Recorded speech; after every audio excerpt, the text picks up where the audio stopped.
Hello class 7. Let's start the new chapter, Making of Composite Culture. Lesson number 7, we are not doing Mughal Empire 2. Yes class 7. Just see exercise C. Your sequence will be 2, 3, 4, 5, 1. 2, 3, 4, 5, 1.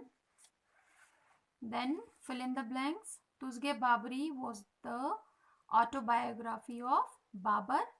Farid or Sher Shah Suri defeated Humayun twice, once in Chausa and another time at Kannauj. Aine Akbari. This you have to correct it. Ain. This is I-N. This is E. Aine Akbari. Aine Akbari deals with law and revenue system of Akbar. Buland Darwaza was added to commemorate Akbar's victory over Gujarat. 5. Akbar built a new capital at Fatehpur Sikri near Agra. True or false? Cut Akbar.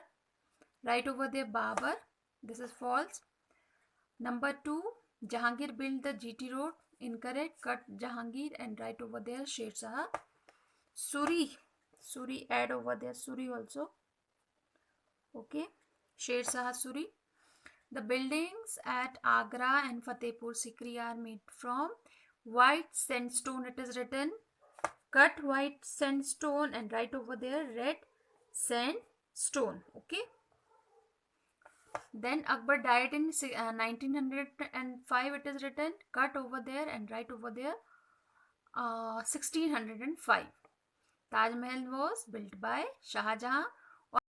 MCQ first D, 2B, 3C, 4A, 5A and 6B. Here picture based question. Identify the three monuments. Buland Darwaza, number 1. Number 2, Taj Mahal. Number 3, Salim Chishti's Mausoleum. Okay. Name the rulers who built these monuments.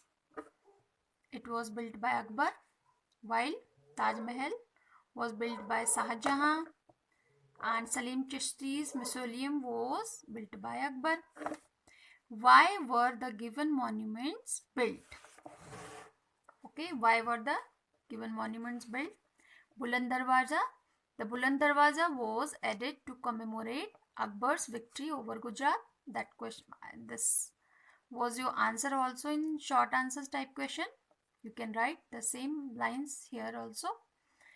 And then Taj Mahal. Shah Jahan built the Taj Mahal in memory of his beloved wife Mumtaz. Okay. Third one, Salim Chishti's Mausoleum. Akbar had high respect. Okay. Akbar had high respect for Saint Salim Chishti. So, after the death of Salim Chishti, Saint Salim Chishti, he built this mausoleum. Okay. Lesson number 7, the Mughal Empire 2, we have cut from your syllabus. Okay. Culturally, medieval period marked the beginning of new stage in the growth of India's composite culture. Composite means made up of various parts. It saw the introduction of new features in art and architecture and the culture and their diffusion to all parts of the country. The architecture and culture that developed during this period was the result of synthesis of the traditions of Central Asia and Persia with the pre-existing Indian style. The period saw two religious movements, the Bhakti and Sufi. Sufism was a liberal and humanitarian reform movement in Islam. Sufism is related with Islam. Okay. The Sufis were Muslim saints. saint who believed in equality, brotherhood of men. They used to wear coarse woolen garments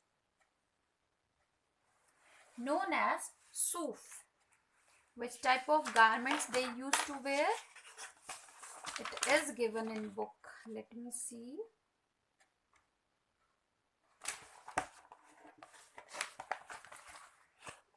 This type of woolen coats. Okay, they used to wear Sufi scent.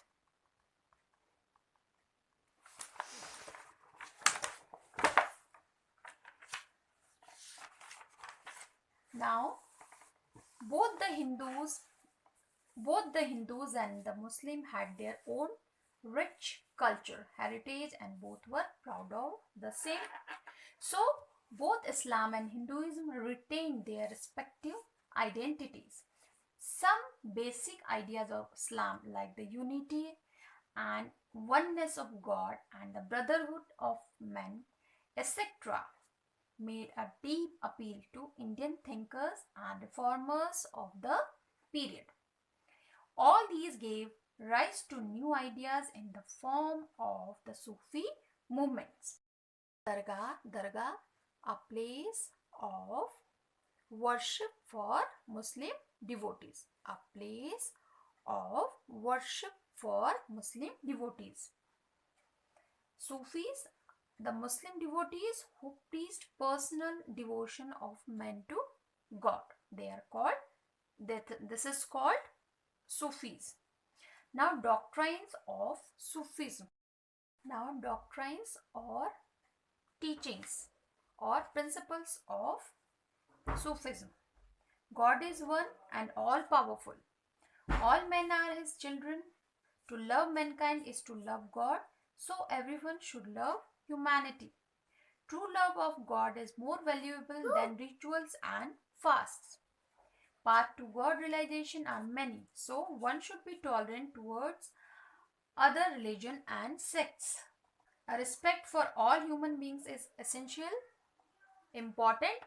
There is no need to convert anyone in religion.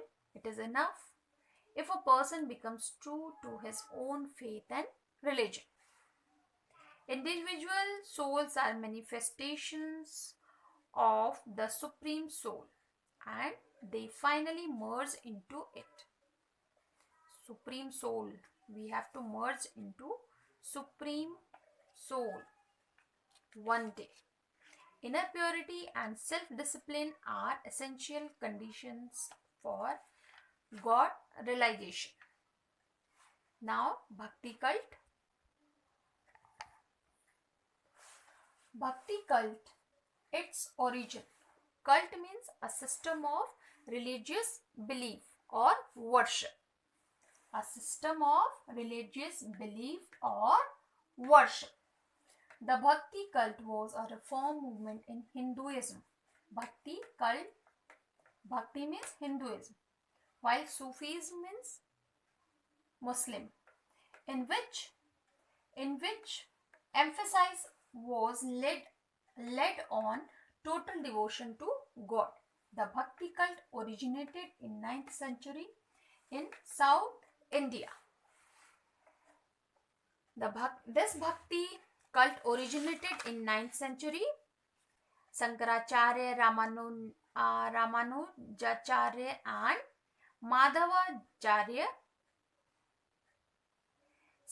saint like Namdev, Ramananda, Gyaneshwar, Vallabhacharya, Kabir, Tulsidas, Guru Nanak Dev Ji, Nath Panthis, Surdas, Chaitanya, women bhakts, devotees like Mahadevi Yak, Lalde and Mirabai preached the cult of Bhakti.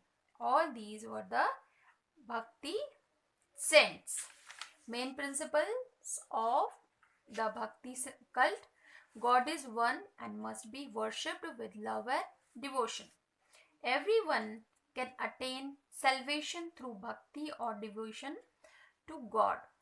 Salvation means freedom from cycle of life and death. Okay, life and death, moksha, that is called salvation. The dignity of man depends on the actions done by man himself, not on the privileges of birth. There is the need of a guru or a true teacher, because only a guru can lead a person to God's realization.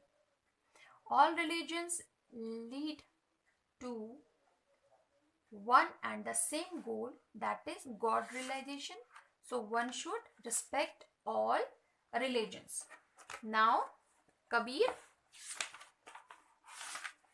the greatest amongst the Bhakti saints was Kabir. He was born in 1398 AD at Banaras to a Brahmin widow. He was brought up by Muslim weaver. Their names were Niru and Nima. They were childless. They did not have any child. That's why they adopted Kabir. Kabir had a spiritual bent of mind from his early childhood. He adopted Swami Ramananda as his spiritual guru. Who was the spiritual guru of Kabir? Swami Ramananda. He had his first lesson in spirituality from him. In due course of time, Kabir left his guru and started preaching his own ideas. Kabir's teachings are recorded in Bijak. The collection of Kabir's teachings are recorded called Bijak. Kabir was both a religious and a social reformer. Kabir was a gifted natural poet. His dohas or couplets are full of ideas and vivid images. These are popular even today with the Hindus and Muslim alike. In his dohas, Kabir has made a severe criticism of caste pride, idol worship, supremacy of Brahmins and the ulemas, baseless rituals and ceremonies, pilgrimage to holy places, holy baths, insincerity and hypocrisy.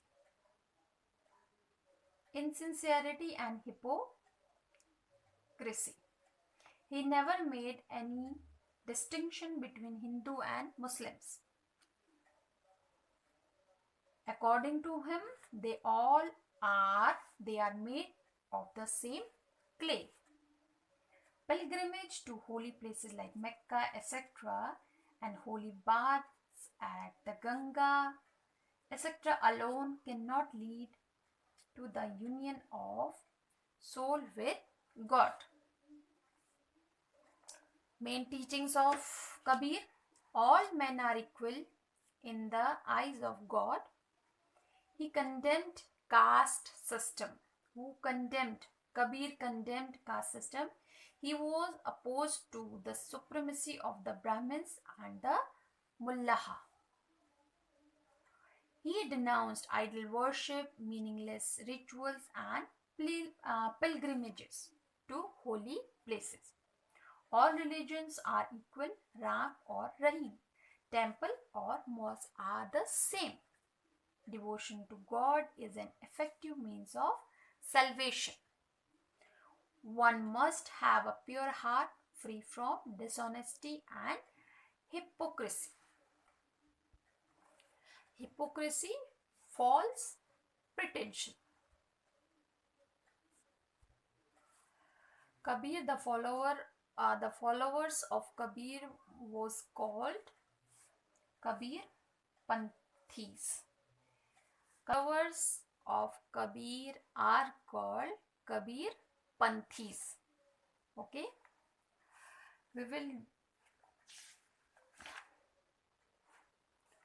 that's all for the day. We will continue this chapter in next video. Thank you.